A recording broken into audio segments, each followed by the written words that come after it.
حضرت ابن مسعود رضی اللہ عنہ بیان کرتے ہیں کہ جب رسول اللہ صلی اللہ علیہ وآلہ وسلم کا فراق قریب آ پہنچا تو ہم سب حضرت عائشہ رضی اللہ عنہا کے حجرہ میں جمع ہوئے۔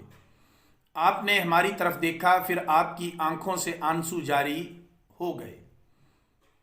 آپ نے فرمایا، تم کو خوش آمدید ہو، اللہ تعالیٰ تم کو زندہ رکھے اور اللہ تم پر رحم فرمائے۔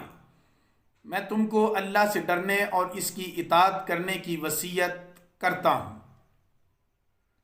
اب فراق قریب آ گیا ہے اور یہ وقت ہے اللہ کی طرف لوٹنے کا اور سدرۃ المنتہا اور جنت الماوا کی طرف جانے کا۔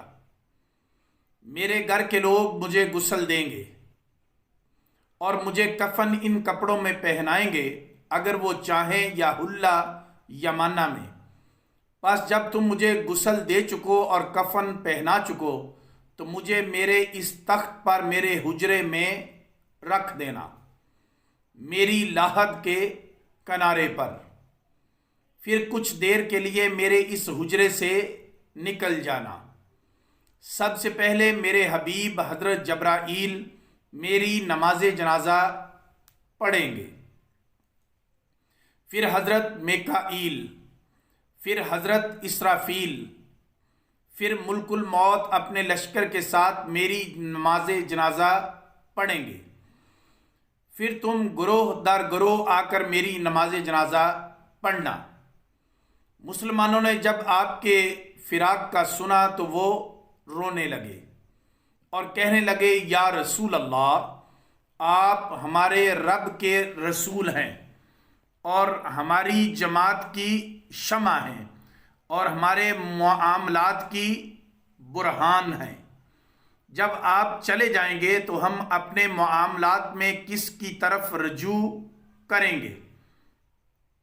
آپ نے فرمایا، میں نے تم کو صاف اور شفاف راستے پر چھوڑا ہے، جس کی رات بھی اپنے ظہور میں دن کی طرح ہے، اور اس رہنمائی کے بعد وہی شخص گمراہ ہوگا جو ہلاک ہونے والا ہوگا۔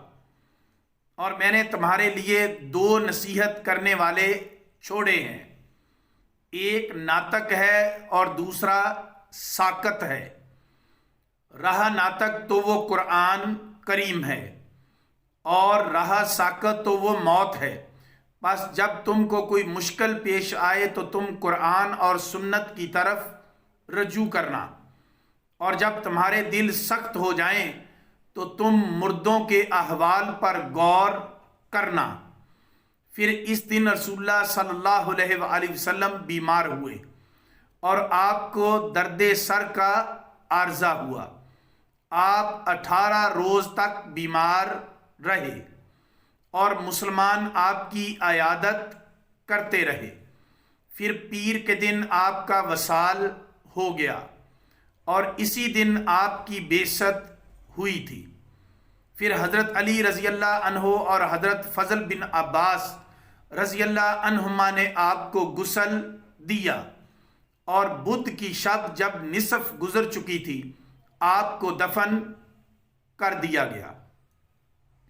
خیال رہے کہ موت کی دو صورتیں ہیں، روح کا جسم سے الگ ہونا اور روح کا جسم میں تصرف چھوڑ دینا، پرورش ختم کر دینا۔